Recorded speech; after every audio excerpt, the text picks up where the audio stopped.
तो टेलीविजन के राम, सीता और लक्ष्मण तीनों हमारे साथ है। सुनील जी हमारे साथ है, दीपिका जी हमारे साथ है, अरुण जी हमारे साथ है। एक लाइटर नोट पे एक सवाल पूछना चाहूंगा। आज आप तक 33 साल हो गए, आप इसी किरदार को जी रहे हो। कभी आप तीनों को लगाओ, बारी बारी से मैं एक लाइन में जवाब चाहूंगा कि मैं ही सीता हूं, मैं ही राम हूं, मैं ही लक्ष्मण हूं। कभी ऐसा लगा? क्योंकि इस तरह एहसास होने लगता है कभी कभी। सबसे पहले दीपिका जी आप। नहीं आई नेवर थॉट कि आई वाज सीता, बट हाँ अगर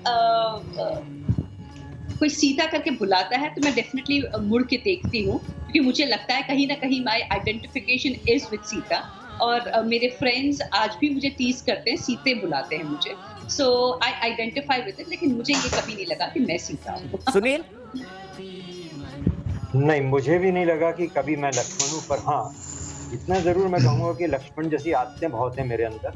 गुस्सा हो जाते हैं? थी, अभी भी है जी। गुस्सा होता हूँ और सही और गलत बात के हिसाब से होता हूँ, और अरुण जी इस बात को अच्छी तरह से जानते हैं। उन्हें कई बार देखा है और कई बार उन्होंने मुझे संभाला भी है पर्सनली मेरे गुस्से होने को, और उन्होंने कहा कि संयम रखना चाहिए, और उनकी बात की मैं बहुत कदर करता हूँ। और उनको बड़े भाई की तरह, वैसे भी पर्सनली भी मैं उनको उसी तरह से देता हूँ इज्जत। तो ये जरूर कहूँगा कि मैं लक्ष्मण तो नहीं फील किया, पर लक्ष्मण की कुछ कहते हैं ना आदतें हैं या कुछ अच्छाइयाँ हैं, अच्छी चीज़ें हैं, वो मेरे अंदर ज़रूर है।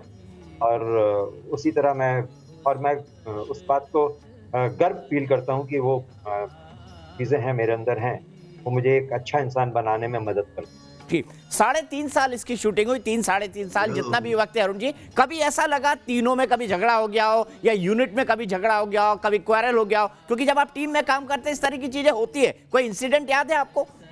नहीं, आई डोंट थिंक आज कभी। अरुण जी, दीपिका जी, अरुण जी से सवाल है। Sorry, I am very sorry. ना दीपिका जी आप आ जाइए, अरुण जी का फोन कटा हुआ है, आप जवाब दीजिए। नहीं, इनफैक्ट कभी भी ऐसा नहीं हुआ। मैंने अब्रप्टली इसलिए आपको जवाब दे दिया क्योंकि ये बहुत सरप्राइजिंग बात है। नॉर्मली फिल्म शूटिंग्स में भी आप देखेंगे 10-15 दिन की अगर शूट होती है तो डेफिनेटली झगड़े होते हैं, कोई नाराज हो जाता है, कोई बीमार पड़ जाता है। But in the span of 3.5-4 years हम लोग कोई किसी के साथ नाराज नहीं हुआ, सब कुछ अच्छा से चला, कभी कोई गिरा नहीं, कोई एक्सीडेंट नहीं हुआ, कोई I think it was beautiful. मतलब अब जब आप ये क्वेश्चन करते हैं तब रियलाइज होता है कि it was perfect, it was a perfect holiday for us. ठीक है, और काम भी बहुत था। सुनील, मैं आपसे जानना चाहूंगा जी, आपसे जानना चाहूंगा किस तरह का आपका शेड्यूल हुआ करता था शूटिंग के जमाने? किस टाइम पे आप शूटिंग करते थे? और उस वक्त इतने स्पेशल इफेक्ट भी नहीं होते थे, वो जो तीर टकराते थे और उसके अंदर से जो चक्र टाइप निकलता था, उसको कैसे शूट करते थे? मैं तो जानना चाहता हूँ, बड़ा क्यूरियस हूँ इस मामले में। देखिए, टाइम का जहाँ तक मामला है, शूटिंग का कोई टाइम नहीं होता था, क्योंकि हम लोग वहीं रहते थे, और जब जिसकी रिक्वायरमेंट होती थी उस समय बुला लिया जाता था। कभी रात को 2 बजे भी शूटिंग की है, सवेरे 9 बजे भी की है, दोपहर में भी की है, सब अलग अलग टाइमों में शूटिंग की है। तो एक तो टाइम तो था ही नहीं, और दूसरी चीज़ जहाँ पे उस समय डेफिनेटली स्पेशल इफेक्ट्स नहीं होते थे, पर ये मैनुअली स्पेशल इफेक्ट्स किए जाते थे। कुछ क्रोमा में किया जाता था, और कुछ बाद में जो टेबल के ऊपर काम किया जाता था, जिस तरह के वो चक्र वगैरह पीछे डाले गए हैं, वो क्रोमा करके उसको पीछे इफेक्ट्स डाल के वो काम किया जाता था। क्योंकि इसलिए मुझे ये पता है, क्योंकि मेरे को इस तरह की चीज़ों में थोड़ी सी दिलचस्पी शुरू से रही है। तो जब भी इस तरह के जब शॉट होते थे या कुछ शूटिंग होती थी, मैं सेट, मेरा काम नहीं भी होता था तो मैं सेट पे जाके चुपचाप पीछे बैठ जाता था देखने के लिए कैसे होता है। और मद्रास से रवि नागाई साहब आते थे, वो करते थे, और कुछ प्रेम जी ने किया है। इस तरह मिलजुल के काम हुआ है, और मेरे ख्याल से उस समय के हिसाब से बहुत एडवांस काम हुआ और बहुत अच्छा। बिल्कुल, और इसीलिए लोग आज भी इसको याद करते हैं। और जब भी टेलीविजन पर रामायण की बात होती है, राम, सीता और लक्ष्मण की बात होती है, तब हमेशा इसी सीरियल को आज भी दिखाया जाता है। अरुण जी, मैं आपसे जानना चाहूंगा, उमरगांव जो लगभग शायद 3-3.5 किलोमीटर घंटे की दूरी पर है मुंबई से, वहां पर कहते हैं ब्रेड भी नहीं मिलती थी। तो कहाँ रहते थे आप लोग, क्या खाते थे, कैसे काम होता था, और कितने लोग एक साथ यूनिट में होते थे? वहाँ उमरगांव एक छोटा सा गांव है, बेसिकली बॉर्डर पर महाराष्ट्र और गुजरात के, और थोड़ा बहुत सामान वहाँ मिलता था। लेकिन हम लोग, एक स्टूडियो था वृंदावन स्टूडियोज, इसमें गुजराती फिल्में भी कभी कभी बना करती थी। उस स्टूडियो में हम लोग रहते थे, और रहने के लिए जो बेसिक एमिनिटीज होती है ना, मतलब वहाँ हमारे सोने के लिए जो चारपाई थी, वो चारपाई नहीं थी, वो एक लकड़ी का तख्त होता था, जिस पर एक गद्दा पड़ा होता था, और और थोड़ा बहुत वो ठीक कराया गया था रूम वगैरह, उसमें बाद में एसी भी लगा दिया गया था, जो थोड़ी आवाजें भी करता था। पर ओवरऑल माहौल, वहाँ का जो काम करने का माहौल था वो बहुत अच्छा था, और सब लोग इतने प्यार से एक दूसरे के साथ रहते थे।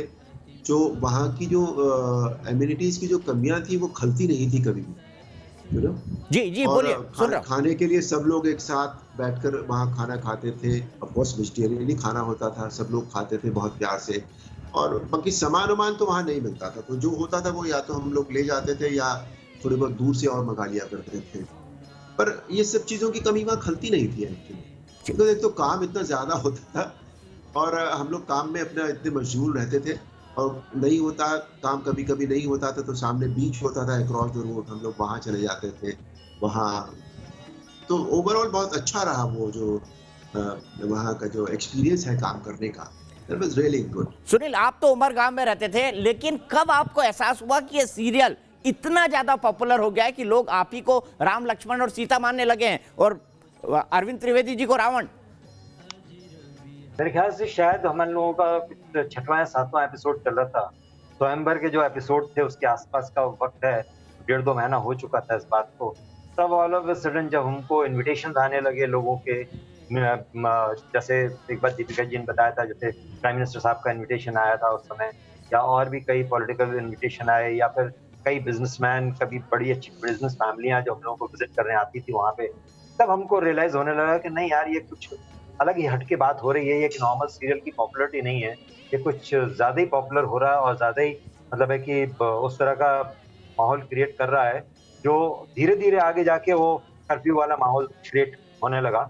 और it was a really experience of a life time, I can say that. मतलब कि ऐसा एक्सपीरियंस आप शायद ही किसी की किस्मत में होगा, और कोई मतलब है कि कर पाएगा या देख पाएगा उस चीज़ को। दीपिका मुझे कई इंसिडेंट याद है जहाँ पे, जी बोलिए बोलिए सुनील, कंप्लीट करिए।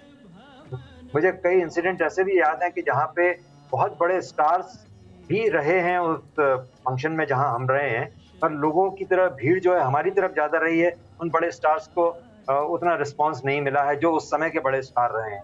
तो इसने डेफिनेटली बताया है, रियलाइज कराया है कि यस, रामायण की पॉपुलैरिटी बहुत ज्यादा है और बहुत डीप है। मेरे साथ में बड़ा अच्छा इंसिडेंट है जो जया बच्चन जी के साथ मतलब मेरा एक्सपीरियंस है, और मैं शेयर करना चाहूँगा डेफिनेटली, क्योंकि वो एक कितने बड़े सुपरस्टार की धर्मपत्नी हैं, खुद भी अपने आप में बहुत बड़ी स्टार हैं। तो उन्होंने मुझे एक फंक्शन के लिए, जब वो स्पास्टिक चिल्ड्रन सोसाइटी की प्रेसिडेंट थी, उस समय उन्होंने इन्वाइट किया था मुझे, और ये कह के इन्वाइट किया और ये बोला कि भाई देखो, मैं बच्चों की रिक्वेस्ट पे आपको मतलब बुला रही हूँ उस फंक्शन के लिए एज ए गेस्ट। पर वो उन्होंने कहा था बच्चों को, भाई मैं चाहिए तो बच्चन साहब को बुला सकती हूँ, पर उन्होंने बच्चन साहब को ना बुला के मुझे बुलाया। इससे बड़ा ऑनर क्या हो सकता है एक आर्टिस्ट के लिए? इतनी बड़ी अदाकारा और इतने बड़े सुपरस्टार की धर्मपत्नी आपको इनवाइट कर रही है उसके लिए। बिल्कुल बिल्कुल सही कहा सुनील आपने। मैं अरुण जी के पास जाऊं उससे पहले दीपिका, मैं आपसे जानना चाहूंगा, सामाजिक जीवन में किस तरह से बंदिशें लग गई? एक आपकी उम्र की लड़की जो जीन्स और टी शर्ट में उस जमाने में जो घूमती, कभी लगा कि आपको कपड़ों को लेकर बंदिश लगी, खाने पीने को लेकर बंदिश लगी, पब्लिक अपीयरेंस के चलते बंदिश लगी, क्योंकि आप सीता की छवि के साथ लगातार बन गई थी? जी डेफिनेटली एक छवि के साथ बन गए थे, और सागर साहब का भी कहना था कि आप एक इमेज को लेकर चलिएगा, क्योंकि it's very important that people identify with it. So T shirt और जीन्स तो डेफिनेटली आउट ऑफ क्वेश्चन हो गए थे हमारे लिए। मैं हमेशा ही साड़ी में रहती थी, और अब ऐसी आदत पड़ गई है कि आज भी जब मैं पब्लिक फंक्शंस में जाती हूँ जहाँ पे पब्लिक है, मैं ज़्यादातर मैं साड़ी ही पहनती हूँ, क्योंकि एक आदत सी पड़ गई है मेरे लिए। एंड एक रिस्पॉन्सिबिलिटी हो गई, खाने पीने में हो गई, उठने बैठने में हो गई। एक जब कोई मुझे मिलता है पहली बार और इंट्रोड्यूस करता है कि this is Deepika, and immediately उनका रिएक्शन है, दीपिका मतलब आप सीता जी हैं। तो एक जो अभी भी रिकलेक्शन है, तो उसके साथ एक जिम्मेदारी आती है। सो डेफिनेटली बहुत बदलाव आया है। In fact from the age of 18 to now, definitely ये जो चेंज मेरी लाइफ में आया है वो कांस्टेंट रहा है, मेरी पर्सनालिटी बन गई है। अगर मैं ये कहूँ कि Sita is a part of me and I am a part of Sita, is not a wrong statement. Arun ji, मैं आपसे जानना चाहूंगा, आपने काफी कुछ त्यागा, आप सिगरेट पिया करते थे लेकिन आपने सिगरेट छोड़ दी, कैसे हुआ ये सब? कहाँ से, मतलब ये लोग सिगरेट छोड़ने में लगता है लोगों को कि शायद जिंदगी गुजर जाती है, वो छोड़ नहीं पाते, लेकिन आपने छोड़ दी, ये प्रभाव कहाँ से आया? मेरे साथ जो भी हुआ है ना वो एक पल में हुआ है, कभी भी ग्रेजुअली कुछ नहीं हुआ है। मेरे साथ एक घटना हुई थी, मैं साउथ में एक फिल्म की शूटिंग कर रहा था, which was a Tamil and Telugu bilingual film Bhanupriya के साथ, and I was playing Lord Balaji in that film. तो लंच में मैं उन दिनों बहुत सिगरेट पीता था, तो लंच में मैं कोने में बिल्कुल कोने की तरफ मुँह करके सिगरेट पी रहा था, और इन द मीन टाइम एक साउथ जेंटलमैन आए और he was shouting, and then मैंने पूछा भाई क्या हुआ है इनको, तो somebody said कि वो वहाँ बैठे हैं, he was asking about me, he came there and he took me left right and center। तो मुझे कुछ समझ में तो आया नहीं कि वो क्या बोल रहे, पर मैंने इतना समझ में आ गया कि मुझे ये पेट भर के गालियां दे रहे हैं। तो फिर मैंने उनसे एक बराबर में जो हमारे खड़े हुए थे उनसे मैंने पूछा क्या बोल रहे हैं? कहते हैं ये सर कह रहे हैं कि आपको हम भगवान मानते हैं और आप यहाँ बैठ के सिगरेट पी रहे हैं, हाँ शर्म आनी चाहिए आपको, and all that kind of and मैंने कहा नहीं यार ये तो बात गड़बड़ है, मुझे जो इनकी भावनाओं के साथ खेलना जो है वो मेरा मुझे नहीं करना चाहिए। वैसा अगर वो इतना मानते हैं तो मुझे नहीं करना चाहिए। तो मैंने उस दिन से फिर पब्लिक में कभी सिगरेट नहीं पी। लेकिन फिर क्या हुआ, थोड़े दिन बाद मुझे एक बेटी का जन्म हुआ, वो मेरी गोद में बैठती थी और मैं सिगरेट पीता था, तो मैंने कहा नहीं, उसके लिए मैंने फिर वो फाइनली वो सिगरेट छोड़ दी। मैंने कहा इसको नेगेटिव स्मोकिंग हो रहा है इस बच्चे को, तो मैं नहीं कर सकता ये, तो मैंने सिगरेट भी छोड़ दिया। मैं I used to eat tobacco, तो वो भी मैंने छोड़ दिया। तो मेरी जिंदगी में सब कुछ ऐसे ही हुआ है एकदम से, बिल्कुल। और मुझे जैसे दीपिका जी से आप पूछ रहे थे कि वो जीन्स की और टी शर्ट की बात कर रहे थे, मुझे लोग कहते थे आप धोती पहना कीजिए, धोती कुर्ता। मैंने कहा भाई धोती कुर्ता मैं पहनूंगा तो मैं क्या करूंगा, मैं बताओ, मुझे दूसरा काम भी करना है, मुझे एक फैमिली में चलानी है, मैं क्या करूंगा उसका। अगर मैं धोती कुर्ता पहनूंगा तो मुझे बिल्कुल ही काम नहीं मिलने वाला है। तो बोले साहब हमें नहीं पता, आपको धोती कुर्ता ही अच्छा लगता है, आपको धोती कुर्ता ही पहनना चाहिए। और वो प्रैक्टिकली तो ऑफकोर्स वो नहीं हो पाया, लेकिन मन में हमेशा ये रहता था कि जो हमें इतना प्यार दे रहे हैं उनकी भावनाओं को ठेस न लगे। अगर वो भगवान का स्वरूप मानते हैं तो जितना हम कर सकते थे, जितना मैं कर सकता, उतना मैंने जीवन में जरूर किया उस इमेज को बरकरार रखने के लिए। सुनील, पर जिंदगी मैं सुनील के पास जाऊंगा। अरुण जी का मैंने सुना था कि एक बार उनको कहा गया एक फिल्मी मैगजीन के द्वारा कि कवर पे आप गिलास पकड़ लीजिए, शराब डाल लीजिए, फोटो खिंचवा लीजिए। आपको इस तरह के कोई प्रपोजल्स आए सुनील? नहीं, मेरे को इस तरह का कोई प्रपोजल नहीं आया, पर मेरा जो है कि बड़ा अजीब किस्सा है। वो कहते हैं ना कि करता कोई था, भरना मुझे पड़ता था।